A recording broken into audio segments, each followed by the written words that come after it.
All right, we are live. Jim is right, everybody. I'm stupid. He's wrong. He was right. He's the best. I'm the worst. He's very good looking. I'm not attractive.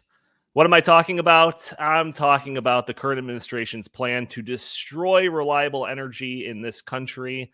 Also, we're going to be talking about the contradiction with everything that Joe Biden is doing.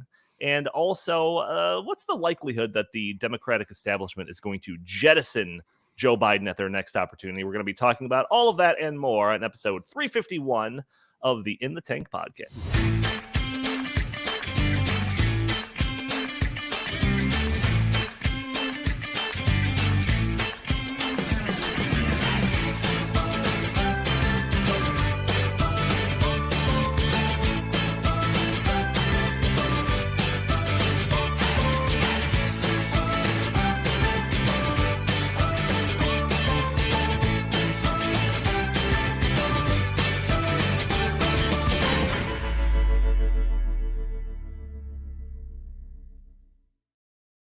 Welcome to the In the Tank podcast. As always, I'm your host, Donald Kendal. And joining me after a week off, we have Jim Lakely, VP at the Heartland Institute. How are you today, good sir? I'm doing fine. I was in kind of a salty mood today, but after that wonderful introduction by you mentioning all my great attributes and a fantastic decision by the Supreme Court on gun rights, I'm in a much better mood. Fantastic. Also joining us, we have Chris Talgo, senior, also had a week off last week. Senior editor at the Heartland Institute. How are you today, Chris? Like Jim, I'm kind of not in the greatest mood because of the FDA decision to ban all Juul products. So I'm in mourning. Yeah, that could be a topic that we address in the future because that is a topic that we have talked about on this podcast before and at the Heartland Institute, and it seems pretty, I think, to use your term, pretty asinine decision there. But that's for a future podcast. We'll talk about that later. So we got a lot to talk about today, but before I get going, this is that message that I put out there every podcast, which is for mostly our audio-only listeners that are probably catching this on a Friday or maybe over the weekend. You can join us a day earlier on Thursday at noon Central Time for the live show broadcasted on YouTube and Rumble and Facebook and Twitter, or wherever you want to find our faces. You can join in the conversation by leaving your comments, putting in some questions in the chat. Maybe we'll show your comment on screen. Maybe we'll address your questions on the fly. And also, just as a reminder that we do have an In the Tank podcast channel on YouTube specifically for this show when we're talking about things that might be a little controversial, because YouTube has threatened our channel with destruction based on some of the things that Jim has said on the podcast before. So in an effort to not self-censor ourselves, we created a separate channel, In the Tank podcast. So if you subscribe to that, you will ensure that you will not miss an episode. So, gentlemen, let me set up my thesis for this episode first. And we have a bunch of stuff to back up this thesis. And after I'm finished with my little synopsis of things, Jim is going to roll his eyes and say, I told you so, but whatever. So I think, based on some of the new developments that we're going to talk about today, that there is absolutely a coordinated attack on reliable energy being pushed by the World Economic Forum, other advocates of the ESG and the Great Reset, and the Biden administration, but I repeat myself. Of course, this is going to come with political blowback, but I think the plan, in America at least, is to allow all that anger and blowback to be directed squarely at Joe Biden. I think the Dems are going to sacrifice an election or two as the price to pay for this radical transformation of the country. And then when they are serious about winning elections again, they will bring in a new candidate that is far younger and more powerful. Sorry, I've been watching a lot of Star Wars lately. So let's start with the back end of that and work towards the more meaty substance of this thesis here. Obviously, Joe Biden has been taking a lot of heat politically throughout this first year and a half of his presidency. I mean, he didn't even really start off with a whole lot of support. Like, no one was excited about a Joe Biden presidency. His main selling point for his presidency was that he wasn't Donald Trump. So, like, no one really likes him. But then once he was elected, his administration was just battered relentlessly with a slew of bad stories. COVID went crazy, Afghanistan collapsed, the border crisis worsened, inflation boomed, Russia invaded Ukraine. You seriously couldn't go like a week without some new terrible story coming out that made Joe Biden and his administration look bad. And now inflation and gas and energy prices are all out of whack, and it seems like we're running headlong into a recession. So it just kind of begs the question: is Joe Biden going to even run again? I think the Democratic establishment is going to have to seriously consider that question.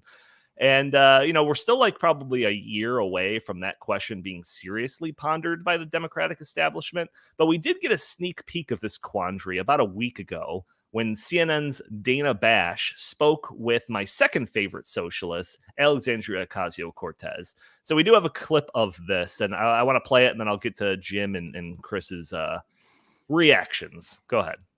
Poll after poll shows Americans believe the country's heading in the wrong direction, with many placing the blame squarely on President Biden. But there are signs even some elected Democrats are wavering in their support for the president. Listen to Congresswoman Alexandria Ocasio-Cortez. CNN's Dana Bash asked her today if she would endorse Biden in 2024. We'll cross that bridge when we get to it, but I think if the president has a vision, then that's something certainly we're all willing to entertain and examine when the time comes. That's not a yes. Awkward. Yeah, I think we should endorse when we get to it. But I believe that the president has been doing a very good job so far, and should he run again, I think that I think it's we'll take a look at it. Okay, go ahead and stop it there. So there's a couple of interesting things going on there. They kind of edited it a little bit differently because she was directly asked, like, are you going to support Joe Biden for like a second term? And that's when that first part of her answer where it was like, well, I like some of the things he's doing. So, we'll see how all the future transpires and all of that. And then Dana Bash that wasn't a yes. Awkward silence. I feel like there's producers in her ear being like, all right, why are you pressing her on this? Just move on. But then AOC's like, as you could see, the most kind of awkward, I don't want to answer this question ever. So, I mean, I know that it's AOC and she's not fully embraced by the Democratic establishment by any means. But I think it is a little telling of how the future of Joe Biden's presidency exists. I don't know. What do you think, Jim? Well, there's only two ways that Joe Biden won't run for re-election in 2024. I should say, one, if Jill Biden decides that she doesn't want to be first lady anymore, and if he decides to actually voluntarily pull himself out, or there's actually three ways, or there could be, and the way that would happen is if somebody has something really bad on him and basically would blackmail him into pulling out and not running again. And then the other option is what happened to Jimmy Carter. In 1980, he got primaried. It happens rarely. It's happened to George H.W. Bush as well. Pat Buchanan primaried him. But there has to be another choice. So you either have to have him pull out, or there's a primary challenge to him, which you may very well see. Bernie may do it. I don't know if AOC is going to be old enough yet to be president. Who knows? She may do it. That's the only way that's not going to happen. But I'm just actually wondering what AOC even has to complain about. This is the best president she could have ever hoped for. I mean, the idea that Biden isn't far enough left at this point, I mean, you're going to see in a clip that we play later here in this podcast that he promised in the Democratic primary that he would, quote, end fossil fuels. I mean, he basically tried to move to the left of Bernie Sanders when it comes to a socialist, crazy green radical agenda. He revoked existing oil leases on the North Slope of Alaska, something that Trump allowed after decades of delays. He eliminated the streamlining of drilling lease applications that Trump had put in place. And just last month, Biden's EPA denied an expansion plan at a refinery in the United States Virgin Islands. And why? Because of environmental justice. That's why. So I don't know. I really don't know why AOC would not endorse Joe Biden for president. I encourage her to endorse Joe Biden for president in 2022. The Democratic Party and the left needs Biden in there in order to get all of their agenda items through. Because he's basically just a shell of a president that is an avenue, a puppet, as it were, to get the leftist agenda. And as you mentioned earlier in the podcast, here in the introduction, kind of like the World Economic Forum agenda implemented here in the United States. Yeah, well, I mean, Chris, what do you think? Do you think he's destined to be like a one-term president? I also have this article, and everything that I referenced will be in the show notes. From The Hill, the article is titled "Biden Can't Escape Questions on His Age." It talks about how, by the time that he runs again for a second term, he'll be 81. And considering Joe Biden's mind, that's an old 81. It also says that the Harvard Harris poll survey out this month revealed that 62% of respondents said Biden is showing he is too old to be president. The Atlantic's author launched a piece last week with the opener, "Let me put this bluntly, Joe Biden should not run for president in 2024. He is too old." And a poll that we did with Rasmussen just a month or two ago showed that less than half of Democrats want Joe Biden to run again. So, I mean, is the writing on the wall for this guy? Are they gonna put him up again? Maybe put him up to just lose? What do you think? I think after the midterm elections, Joe Biden's going to announce that he will not seek the 2024 presidential nomination for the Democratic Party. Bold prediction. Yep, I do think that's going to happen because I think that we can all see that Joe Biden is not capable of running. Again, he's definitely not capable of governing for 4 more years. We've seen a substantial decline in his mental and physical capabilities in less than 18 months on the job. I can't even fathom what he's going to be like 2.5 years from now when it's time for re-election. And also, like you said, Donnie, many in the media, many in the Democratic Party are openly questioning his age and whether or not he is going to be able to run again. So I think they are trying to get rid of that before it even becomes an issue.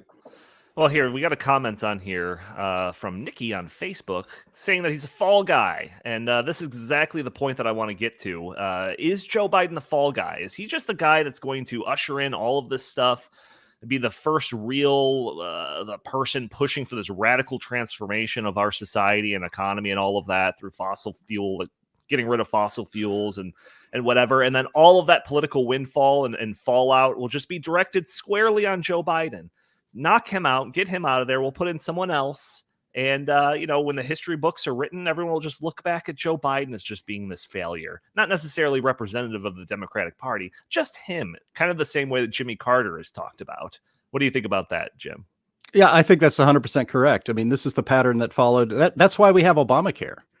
It's because, the left and the Democratic Party realized this is our only chance to ever get nationalized health care in the United States.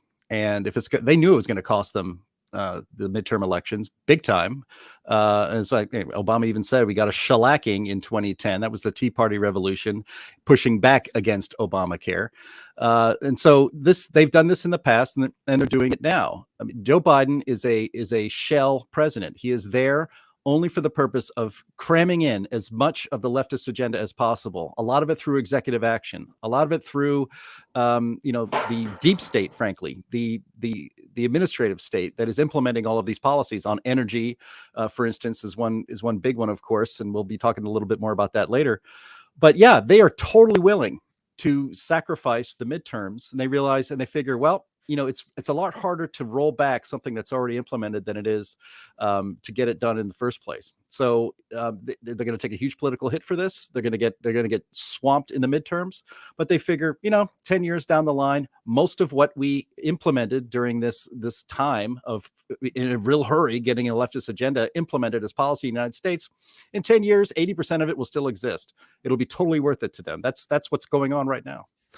Yeah, and I kind of push back against that, and I'll probably repeat myself later, but I always just kind of thought like, when the rubber meets the road and all of the political repercussions of your terrible policies come to a head, and it's going to result in you losing your position of power, you're going to relent on some of those policies, and you're going to try to ensure yourself that you can retain some of that power that you've put yourself in. Donnie, you're out of your element. Donnie, you're out of your element. That's a great double sound drop by you, Andy. but yeah, I think you're right. Go ahead, Chris. Yeah, when Joe Biden was elected in his inauguration speech, he said that he was going to bring the country back together, and that after the 4 years of the Trump administration and all the division, that he was going to heal America. He has done the complete opposite of that. he has, from day one, tried to divide, this country, and he has, opened old wounds. He has poured salt in those wounds. Joe Biden, ran as this milquetoast. I'm gonna just, put everything, back to the way it was, Right. and he's done the total opposite of that. So Yeah. I doubt that he'll have this epiphany at the midterms and pull a Bill Clinton and pivot to the center. I think that he is going to probably even go more to the far left. And after Barack Obama was shellacked in the midterm elections later on in his presidency, what did he say? I have a pen and a phone. So he basically was just telling Congress, I don't care. I'm just going to do what I can anyways. I think Biden's going to take that and do that way more. Look, even before Joe Biden, is now exposed to all of us, he has progressive dementia and is continuing to get worse day by day. He was always a nasty piece of work. He was always one of the nastiest politicians in Washington. He was basically senator for life. He was never going to be defeated, so he could do whatever he liked. Just because he would smile with those capped teeth of his while he said nasty things about his opponents.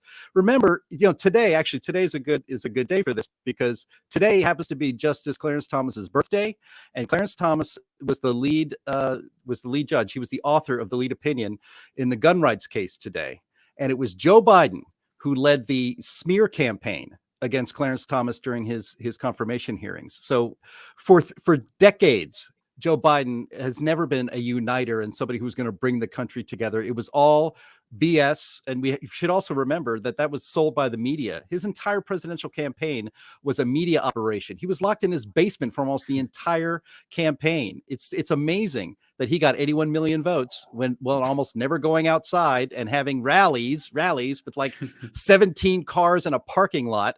And 81 million votes. So wonders never cease. Right. The same cars in the same parking lots. So there, we talked a lot last episode about specifically the Biden administration's energy policies. So if you want to like a deep dive into some of those things, go check it out. I got a bunch of energy expert people on there with me talking about all of those policies. So it's a very important episode that we did last episode, but there is some kind of larger international, global things that are going on that I want to get into in this episode that almost overshadow those very important things that we talked about last episode. So I do want to get into that. But before we do, Jim, I will just a little behind the scenes here. We were kind of waiting for the last second to like pull the trigger on some of the topics that we've decided on for today's episode, because there's been a lot of developments in the Supreme Court. There's been a lot of findings being released, decisions, I should say, being released. And obviously there's a big one that's hanging out there that people have been waiting for the last month or two. Mm-hmm. But there's also a pretty important energy and climate case that's being ruled on. Can you tell us a little bit about that? Yeah, the case is West Virginia versus EPA. The state of West Virginia, or actually our Paul Fisher, who's a member of our board of directors and also a lawyer and a contributor and a policy advisor at the Heartland Institute. He wrote a piece on this just a couple of weeks ago. You can check that out. You can find it by just Googling West Virginia versus EPA if you go to the heartlanddailynews.com site. Anyway, so he writes, quote, "This case raises the question whether the EPA can regulate carbon dioxide emissions under the Clean Air Act. There is no mention of carbon dioxide emissions or climate change in the Clean Air Act. The purpose of the Clean Air Act was to regulate pollution, which could have adverse health effects," unquote. So basically, West Virginia, about in 2007, there was a case, Massachusetts versus EPA, which gave the Environmental Protection Agency to regulate, under the Clean Air Act, to regulate carbon dioxide emissions as a pollutant. Carbon dioxide, of course, is not a pollutant. And emitting carbon dioxide does not make you a polluter who should be regulated by the EPA under the Clean Air Act. And so the West Virginia versus EPA case is to basically reverse the Massachusetts versus EPA case that gave the Environmental Protection Agency enormous power over our economy.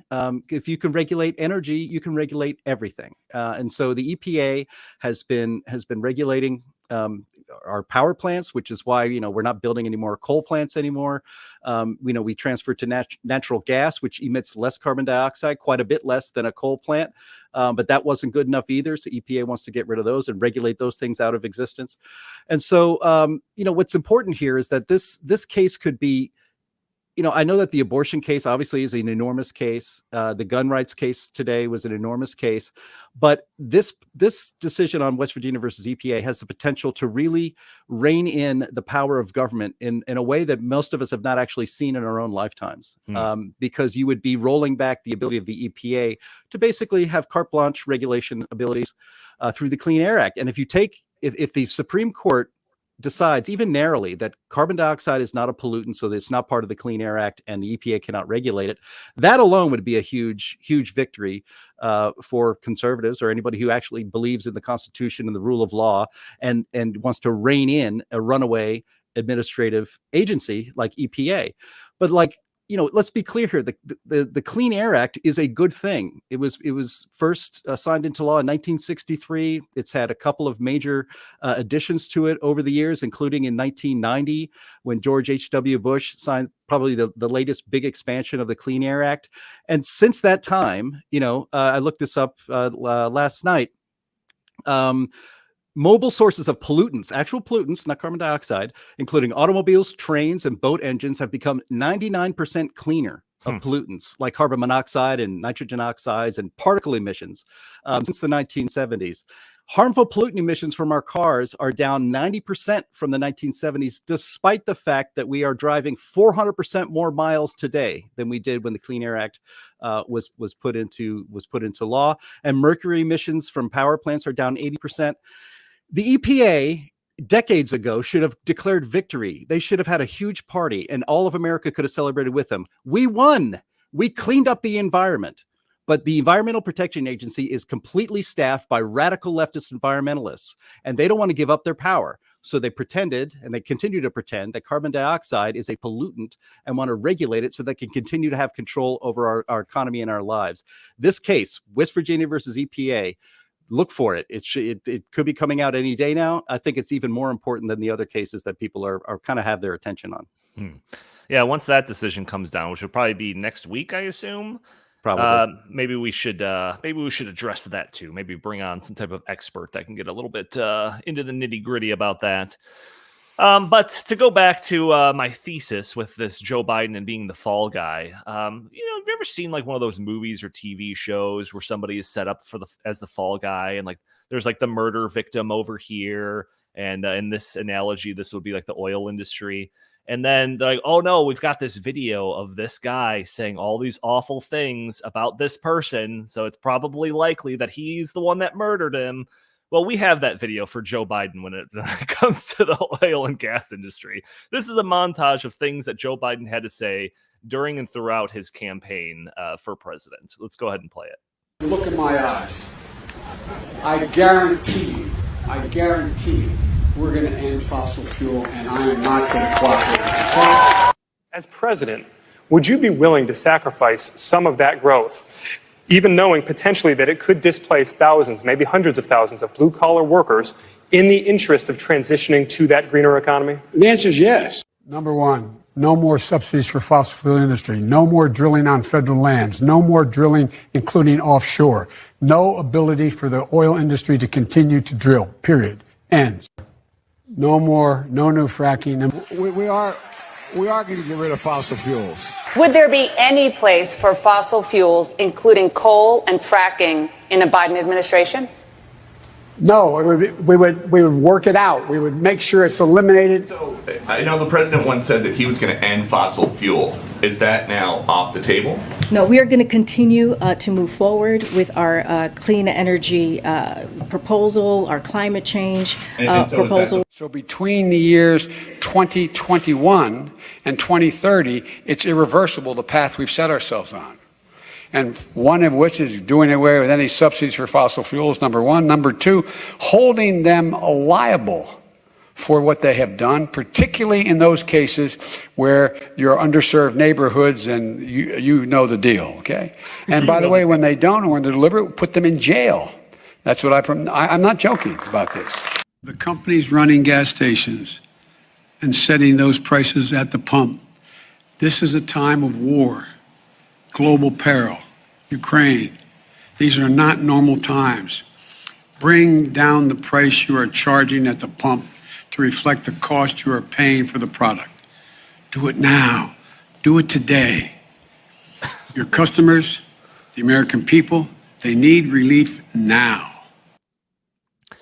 So last episode, I started getting a little heated because I just couldn't understand the cognitive dissonance of trying to separate all of this rhetoric and the things that Joe Biden has done with his energy policy from the effects that are happening at the price at the pump. I cannot understand how people can watch that and be like, oh yeah, but like, what's the explanation? That all of the things that he's been doing are ineffective, that he's completely failed on this attempt to do all the things that he was just talking about. It just doesn't make sense to me. And I went on a pseudo Jim rant on last week's episode because of that. So before I get into this next part or whatever, I'll let you, Jim, talk openly about that kind of discrepancy that I reflected on. Well, it's this idea that this isn't on purpose. I mean, we may or may not play a clip. I grabbed it from June 2nd, 2022, where I went off and said this is on purpose. And this idea that, Joe Biden actually cares about the high price of gasoline is BS. It's bunk. This is the plan. We know it's the plan. And that montage shows it's always been the plan. And I made that clip myself, and I put on the end. That was just from yesterday or 2 days ago. Joe Biden basically begging the domestic oil producers in this country, and basically the people who own gas stations, to just go ahead and maybe take the 5 in the front of that price and make it a 4 or something, or a 3, and because they could just do that, right? Like they're all profiteers. The guy who runs the 7-Eleven and the BP over on the corner, that guy is just raking in the dough. Like they can do these sorts of things, and so you can't spend, which is just this is why it has to be on purpose. They have spent decades demonizing gasoline companies, and increasingly so this year. And then at the very same time, you're basically asking them to, make less profit now when you want to put them out of business in 5 to 10 years. It's seriously, it's like, I don't think they're actually that dumb. I think they think that we are that dumb. And all you have to do is look at that montage and realize that this is all on purpose and that we're not that dumb. We can figure it out, which is why they're going to get shellacked in November. Chris, I got a little bit of a bunch of texts that I need to read. So I'll give you another chance to kind of get your thoughts out here before I talk at the audience for the next 4 minutes. Well, I think that Jim, it hit the nail on the head, months ago when he said that this was intentional. At first I was like, no way, I can't believe that. They're just so incompetent. They're just so inept. They just don't know what they're doing. But then I started to, think back and, Jim's right. Barack Obama said several years ago that the point is to make the price of gasoline so expensive that Americans simply can't afford it anymore. And, Biden has taken that idea and run with it. And, the American people, they see through this. I watch polls. I see a lot of polls. When it comes to the price of gasoline and the inflation issue, Americans are blaming Joe Biden. They are not buying the Vladimir Putin price hike talking point. They are not buying the big oil is greedy talking point. They are not buying the gas stations. Gas station owners are greedy talking point. They know that this is very simply due to the fact that Joe Biden has severely limited the supply of oil and fossil fuels in the United States. And when you restrict the supply and demand remains constant or goes up, as is the case after the pandemic lockdowns, you're going to have a sky high price increase. Right. That is very simply what's happened here. You can add on to that the fact that Joe Biden's American Rescue Plan, in which he just literally printed $2 trillion and just shoveled it into the economy, is also a generator of the gasoline price hikes. Because, gasoline is or I should say oil is it's a commodity that's sold in the world market, and it's bought and sold in dollars. Okay. And when the Federal Reserve and the U.S. Treasury just starts printing trillions of dollars in a short period of time, it's going to take more dollars to buy oil and gasoline. This is totally self-inflicted. This is on purpose. It's intentional. And their response is, "Oh, go buy an EV." Well, hey, guess what? Americans can't afford EVs, and last time I checked, how do you charge an EV? Through the through electricity. How do you generate electricity? From fossil fuels, mainly in the United States, because we don't have a wind and solar system in place to charge the EVs that they want Americans to buy. And just to show how out of whack their EV panacea solution is, there are 276 million cars in the United States. Less than 1% are EVs. Less than 1%. How are we gonna force 99% of Americans to say, you know what, get rid of that gas guzzler and go buy an EV? It's just it's so ridiculous. It's so absurd. It's so non-serious. It's getting to the point where the American people are just getting fed up with this. So the national. Go ahead. Oh, the national power grid would collapse instantly if we were to instantly just snap our fingers and make 8% of all vehicles on the road electric. Been 24 hours, the entire grid would collapse. We don't have the capacity for it. So like I said, last episode, we talked a lot about Biden's administration policies, energy policies, and the important effect that they have had already and will continue to have on the price of energy and gas in this country. But wait, there's more, because this next thing I'm going to get into might dwarf all of that stuff put together, multiplied by 2. So if you're tuned into this, pay close attention to some of this that I'm about to talk about. So this next section is derived from a new piece authored by our very own Justin Haskins, who I tried to get on the podcast. So bear with me as I convey Justin's arguments and evidence for this thing. But hey, you are getting a sneak peek at this, because I don't think that this op-ed has been published yet. So you're getting a sneak peek at this. So the article starts off talking about inflation, record high gas prices. As we've already covered, this is not lending itself to good polling numbers for Biden. With all that in mind, why would an alliance composed of the Biden administration, Wall Street firms, banks, corporations, and the United Nations be pursuing a plan that would very specifically raise the prices of oil and gas? So let's talk about bite your tongue, Jim. Now let's talk about the United Nations Race to Zero campaign. So according to the United Nations, Race to Zero is a global campaign to rally leadership and support from businesses, cities, regions, investors for a healthy, resilient, zero carbon recovery that prevents future threats, creates decent jobs, and unlocks inclusive, sustainable growth. These real economy actors join 120 countries in the largest ever alliance committed to achieving net zero carbon emissions by 2050 at the latest, according to the United Nations.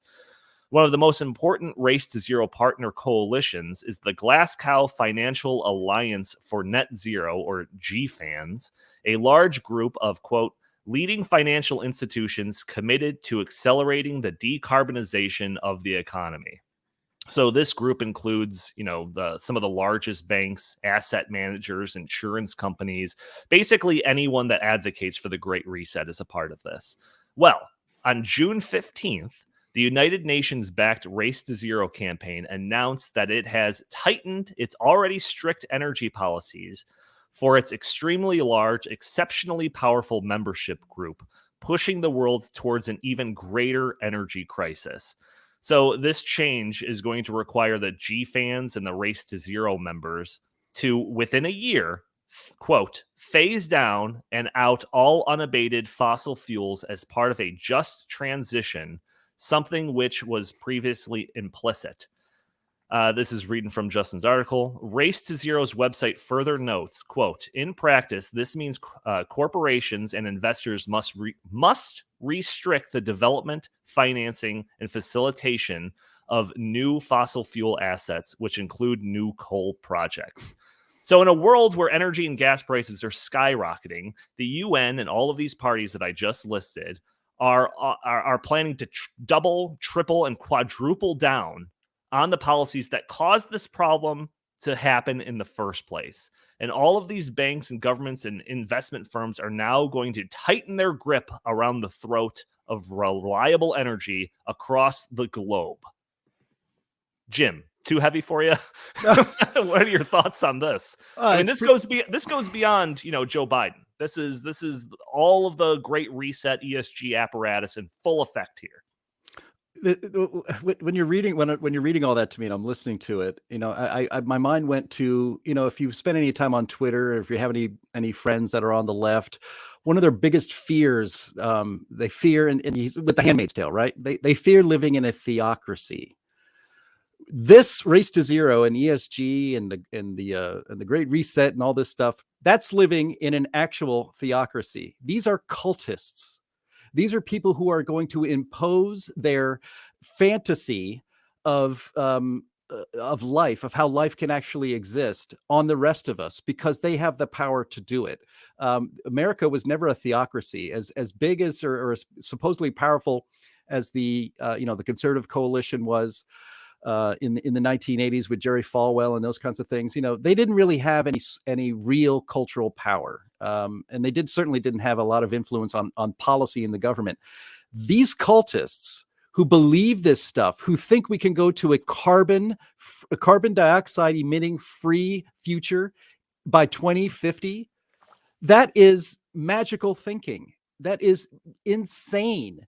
And if they actually are able to put these policies in place, it's going to cost the lives of literally billions of people. As Joe Biden would say, that's not a joke. I mean it, literally. Billions of people will die under this agenda, and it's cultish.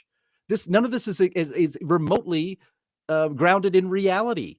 But we are seeing countries. It gives me a little bit of hope when you see countries like Germany, for instance. Germany should be a great example of what a green energy economy looks like. They expected it to be an enormous success.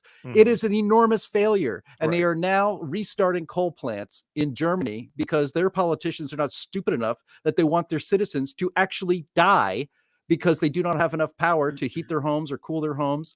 And their economy would completely collapse if they didn't have reliable energy. So they're going back to coal. So when you see stuff like that happening in Europe, the heart of all of this nonsense, the reality does set in. You know, we're never going to get to, you know, net zero or whatever the hell it is by 2050, because it's just not it's just not practical to do. So let these cultists have their fun. Let them have meetings. Let them get in private jets to fly to a nice location in Europe somewhere and have meetings. But if any of this stuff becomes actual policy, lots and lots of people are going to die. Period. Yeah, well, and the thing is, and what's kind of funny, because when I was talking about this with Justin, I was like, you know, like the kind of the historical conservative and historical liberal of the past 2 decades were both half right about this stuff. It's like the conservatives thought the United Nations was going to be this national government that was going to dictate policy on all of the member countries underneath it. And then the liberals thought that these big international corporations are going to dictate their policy and how the country should be run on all of the underlings that have to buy their products. In reality, it's a mixture of both. The United Nations is using these international corporations to enforce all of this terrible stuff on us. It's crazy, but this is, again, part and parcel of the Great Reset. I mean, Chris, when we were first talking to you about some of this Great Reset and ESG stuff, you were kind of a little skeptical of it. You know, what was the impact that this was going to have? You know, what were the teeth that some of these things were going to come along with it? But I think you've seen by now that the power, the insidious nature of all of this stuff is very, very powerful.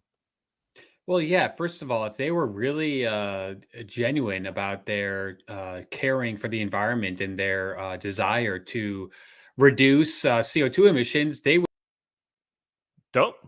So first of all, the fact that they are opposed to nuclear shows that they have ulterior motives at hand. And I think the ulterior motives are making lots of money, because I think that this whole Green New Deal, green energy, renewable solar, wind turbine,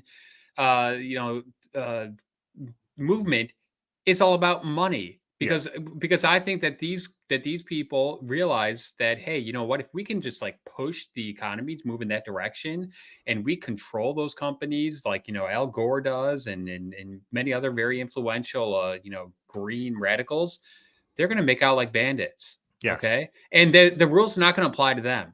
Al Gore and John Kerry and Larry Fink and all these people, they are not going to abide by the rules that they're setting for the rest of us. So they're just the overlords who are saying, we're going to put the system in place. You are going to live under it. We are not going to live under it. And that's just the way it's going to be. It kind of reminds me of a place like North Korea or the Soviet Union or Cuba or Venezuela, where the people making the decisions do not live with the decisions that they make. Right. And that is a recipe for disaster in the United States of America. And I think that the American people are going to reject this in full come 2022. And I think that this is going to be a giant wake-up call for the Democratic Party and these radical leftists who are hell-bent on, shoving their green energy agenda down our throats. I can't stress this enough. Almost everywhere I go, people are sick and tired of the, sky-high price of gas and inflation across the board. And I think that they are really going to make their voices heard. We saw in the Texas special election, there's a district in very, very southern tip of Texas, right in the Rio Grande Valley, that has not gone Republican in more than 150 years. Hey, guess what happened last week? It went Republican overwhelmingly. Myra Flores just inaugurated into Congress a couple days ago. So I think that this is going to be a just complete reckoning. I mean, it has to be. It has to be because, like I said, this what I just described right there goes beyond just American politics. This is an international coalition of all of these, the most influential people that you could imagine that are pushing this on us. So it has to be an absolute reckoning to send a signal even past the federal government and all of that stuff. And well, and I, the American people want a clean environment. They want, they do. They want clean air. They want clean water. So, but this is not about that. No, this is about a unrealistic agenda of going to zero greenhouse gas emissions in a decade or so. It's insane. But wait, there's more. There's more, Jim. That wasn't it of the plan here. This again, sneak peek reading from Justin's op-ed, unpublished so far. And that's not all. And perhaps the most remarkable part of the policy change, the UN's Race to Zero indicated that it will now require members to lobby in favor of government policies that will promote Race to Zero's views on climate change, effectively turning thousands of the world's most powerful private businesses into a propaganda operation for many left-wing politicians. According to Race to Zero, this part of the policy change is called Persuade. Don't you love that? Persuade. And it will, in their own words, mandate that members, quote, align their lobbying and advocacy activities with net zero by proactively supporting climate policies at the subnational and national level consistent with the Race to Zero criteria. But mandate and persuade do not jive with one another. Yeah, I know. Turning all these massive corporations, all of these massive banks and investment firms, all these massive insurance companies into lobbyists for the climate agenda. Seems a little insurmountable. What do you think, Jim? Oh, I mean, God, if there's one thing we don't have enough of, especially here in the United States, it's corporations telling us to be green and pushing the radical climate agenda. God, I never see commercials on that. We really should get more of those out there. It's as if they get higher dividends just by climate virtue signaling. Like suddenly their stock will go up 20 points for doing that. It's ridiculous. But all of this, do you guys get the sense that these people are in a bit of a hurry to do all of this? And there's a reason for that. And this all, I guess I say this a lot. It all goes back to 2016. Trump was never supposed to be president. This was never supposed to happen. Right. Barack Obama was going to do the soft handoff to Hillary Clinton, who would obviously have 2 terms, and they were going to roll a lot of this stuff out slowly. So it wouldn't have so much economic pain because there would have been political consequences to it. So they figured they had 8 years after Obama with 8 years of Hillary Clinton, and they could have done this stuff. They probably even had a year-by-year plan on how all these policies were going to be implemented. And then suddenly Hillary didn't win, and not only did Trump win, but he spent his 4 years showing that this stuff can be reversed, that we can actually have a clean environment, but also have our own energy in this country, that we can, we can deregulate, we can get regulations out of people's way so that the economy, all sectors of the economy, but especially the energy economy, can thrive. And so they realized, oh, crap, not only are we 4 years behind, we're probably 7 years behind what we want to do, because Trump showed and did roll back a lot of regulations. That's why all this stuff is happening at 500 miles an hour. We used to just be moving toward the edge of the cliff at the speed limit. And now we're blasting past the speed limit and going right over the cliff, because they figure again, 2022, the November election is coming. They figure they only have now a few more months to get a lot of this stuff done, because yes, Republicans are going to be in charge of both the House and the Senate, guaranteed. And basically the entire Biden agenda is dead on arrival. It will go absolutely nowhere. So they have to do it all right now. And so it's also in coordination with all of these international groups. Yeah. I guess they probably figure once our momentum is stopped in November, the international coalition of all of this stuff will keep the momentum going, and maybe we'll get it back again. If Joe Biden is reelected or Kamala Harris takes his place or whatever, they figure they can get it done then. But this is all happening because of one thing that happened in 2016, Hillary losing. This is why all this is happening so damn fast. And another thing to kind of make mention of is the idea that all this ESG stuff, while it's kind of relatively speaking new to me in just the past couple of years, the infrastructure for this stuff has been set up for years, decades, and it just was flying under the radar. It just kind of it just assumed a very innocuous identity, and it wasn't on the radar of politicians and all of that to fight back against it. People that are watching this show, for the most part, probably maybe they were aware of it but didn't realize how important it is. And now the more that we dig into this, the more obvious it is that this is incredibly important, probably the most important stuff that's going on right now. So hopefully, if people that are a little bit more friendly to our point of view are in office in the coming 2 to 4 years, this will still be squarely on their radar, and they can take steps to fight back against this at a governmental level.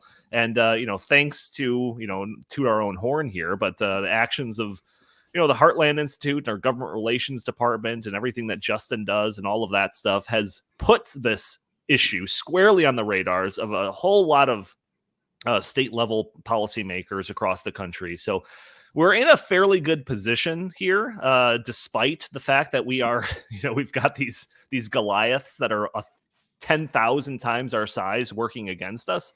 But it's just kind of it. Well, Donnie, but you know what? We have a little bit of hope. We've got a rock in a sling, I think. It's frustrating because during the Trump administration, the U.S. decreased its CO2 emissions even faster than the rate it was supposed to under the Paris Agreement. So under Donald Trump, we were actually making progress on that. Sure. So it's not as if CO2 rates were climbing and the air was, filthy and, our water was, dangerous by any means whatsoever. Right. So they're just making this stuff up. Well, the goal isn't to reduce CO2 emissions. The goal is to control the economies of the free West. Period. Right. That's it. Yes. And of course, control the people, control our activities, because freedom is dangerous. Having people do just whatever they want without harming anybody else or harming the environment. Right. Yeah. That's what it's about. Last week, we talked about how Exxon acquired $30 billion in loans to upgrade their infrastructure when they were coming out of the pandemic so that they could adequately meet gas needs as people started driving around again. This development would destroy oil and gas companies' ability to do just that. They will be unable to get any loans to build new refineries or anything like that. This is seriously choking off this industry if this goes into full effect, which, the plan is to have it up and operational in just 1 year here. And this is the story that changed my mind about all of this stuff, that I kind of teased all of this with Jim saying that this is all intentional and all of that, because I naively thought that winning an election was the most important thing to the ruling class. If gas prices were too high, then they were going to have to do something to rescue their chances of staying in power. And their hemming and hawing about climate change is just an election tactic. But when the rubber meets the road, they'll fold and allow reliable energy to flow freely again. Nope, I was wrong. So something like this is not the result of inept politicians pursuing policies that align with some polling. No, this is a deep-seated plan to destroy reliable energy. I see that now. Yeah, we just played a clip of Joe Biden saying repeatedly that this was his plan from the beginning. I hear you. I just thought that would relent after, the repercussions of those policies were starting to be felt. And obviously, I see it now, and I have seen it. I was a contributor to the Great Reset book. Got it right here. If you haven't read it, you should. Great Reset. So I'm aware of how these things are planned out and executed. I just had a little hope that perhaps politicians' own selfish desire to retain power would trump these, global schemes. But now I know I was wrong. So there is one other thing that I want to get to. Well, Donnie, can I ask one last question on this? Do you think that Joe Biden is actually making these decisions, or do you think that it's Ron Klain and other people in the White House who are making these decisions? Oh, 100%. I mean, I don't even think he makes the decision to what pants he's going to wear in the morning. So I don't think Ron Klain even cares whether Joe Biden's going to be reelected or not, because he would not be the chief of staff for a second presidential term anyway. So I think that they just have marching orders from Obama and from other bigwigs in the Democratic Party to just go in, just do as much of this as possible, just ram it down the throats. And, Joe Biden, he'll just be collateral damage. Well, here, so I think we've got a good theory here. Biden is going to allow a bunch of these things to play out. He'll preside over the country while the foundation of this radical transformation is built. He'll be the fall guy and take all the political fallout, and it doesn't matter because he's going to retire after this anyways. But we still have a puzzle piece that I think we have to kind of fit into all of this. And it comes in regards to things that he is doing because of gas prices going up. So he claims he's encouraging oil and gas companies to produce more product. He's like begging them to. He's going hat in hand to Saudi Arabia. Or did he do that yet? I don't know. Going to. Next month. Okay. And now, most recently, he is calling for a 3-month suspension of the federal gas tax. So, Jim, if Biden is ushering in this radical change for the country, why is he doing any of this stuff? What do you think? Because he thinks he can fool just enough voters to have the Democrats not get completely annihilated in November. But people are not that dumb. Even there was an analyst. I didn't see this. I read about it because only Chris on this podcast can watch CNN. I can't bring myself to do it. But I read that even a CNN analyst said that this gas tax holiday is a gimmick. Hell, Barack Obama. When he was running against John McCain advocated a gas tax holiday, and Obama called it a gimmick. But now his dementia patient former vice president is now out there doing this. But look, so let's talk a little bit about this gas taxes, by the way. And I read the other day, the oil companies make around 30 cents a gallon in profit. Oh, really? I thought it was like 5 to 10 cents. Okay, so let's just say that 30 that I read, let's just say that's on the high end. In Illinois, the state of Illinois makes 38 cents a gallon on the tax. And then if you add in the federal tax, which is 18 cents, so government makes a lot more money on the sale of a gallon of gas than the oil companies do. Right. And so this idea that you're going to reduce the gas, reduce the gas taxes or have a holiday is going to have any real effect on gas prices, or it's going to fool any voters, is completely nuts. And it's just really something. I've never witnessed this political dynamic in my life, where the president of the United States is basically standing with his boot on the face of the oil companies and punching them with his free fist, and also asking them, hey, could you help me out? It's like an abusive relationship. Right. He's crushing them while at the same time asking them to do him a favor. It's like, how do you think people don't see this? How do you think this is going to work? It's not even smart politics. It's dumb. Well, it's also really bad policy because one of the unintended consequences of it is it's actually probably going to lead to gas prices going up. And here's why. If the federal gas tax is rescinded for a short period of time, 90 days, it's going to cause people to rush to the gas station, fill up their cars. And what's going to happen? You're going to get even less supply with more demand. I'm serious. I mean, This is just economics 101. So prices aren't high because the oil companies are price gouging everybody. It's an absolute supply and demand issue. I mentioned earlier, and this should be repeated, that the Biden administration, there's an oil refinery in the U.S. Virgin Islands, and they wanted to expand, right? Joe Biden says explicitly, we need more refined gasoline here in the United States and available to us. A refinery in the Virgin Islands wanted to expand to help out with this problem, right? And what did the Biden's EPA do? They said, no, you can't do that. And again, why? Because of environmental justice, because there's too many poor people that will smell the refinery near their homes. So we can't do it. And so, is it on purpose? The oil companies are trying. And again, the supply of refined gas in the United States is down because of decisions like this. People are not dumb. They can figure this out. Just got to know the facts. Yeah. Well, so the whole gas tax thing. So I know that's a big, 18 cents federal gas tax. Like that's not a whole lot or whatever. I'll take what I can get. I will admit that. But there's also some kind of gimmicks being played at a state level. And I've got this tax foundation chart, Andy, if you want to pull that up. But there's a gimmick being played here where we have a governor's race happening in Illinois where he's running ads. Pritzker is running ads talking about how he's freezing the state gas tax. And when he says that, he doesn't mean eliminating it. He's not talking about a tax holiday like Biden is talking about. He's talking about a pause from the increase of where it currently is to a 2 cents higher increase that he mandated, Pritzker mandated. Yes. So when you look at this chart, this is actually worse than what you were saying, Jim, because there is, governments are crafty about the way that they tax their populace. So they do have in Illinois, it's like a 40-cent tax just on each gallon of gasoline. But they also have taxes on wholesalers, which, as we know, are just passed down to the consumers. And there's also a sales tax that's on gasoline. So if you look at the Illinois on this map, it's actually well north of 40 cents. It says 59 cents, and that's not including the federal taxes. So 59 cents plus the 18 cents in federal tax. And surely there's some other, indirect ways that the federal tax is being levied on gasoline. So we're talking about close to, if not slightly above, 80 cents a gallon in taxes in Illinois.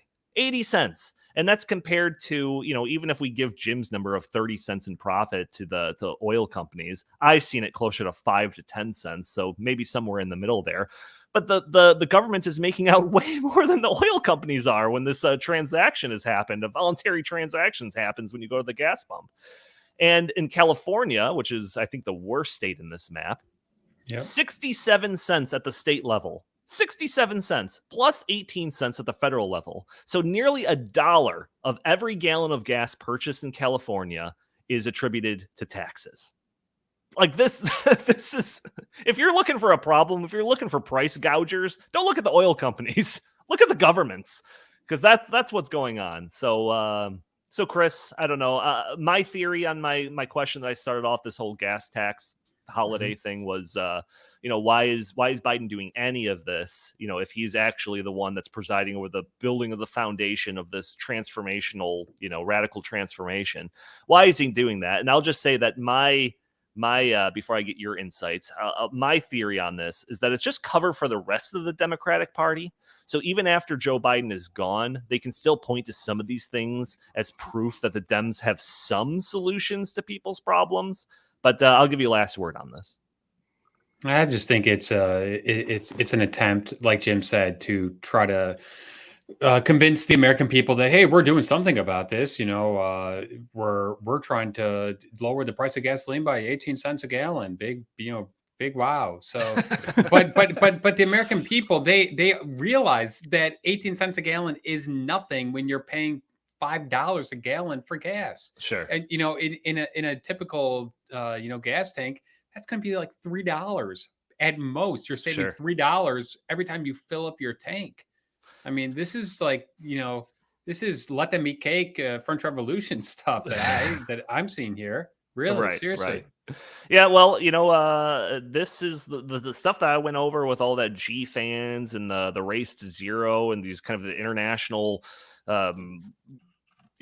groups, governments, UN, all of that stuff. you're not going to really see a whole lot of that talk on just your standard media outlets. Like you do really have to, and again, this might be just me tooting my own horn here, but you really do have to tune in to like our podcast to kind of get the latest on some of this stuff. Like it's pretty crazy. And I know that some of it's in the weeds and it doesn't make for great 30-second sound bites on a clip on, corporate media and all of that.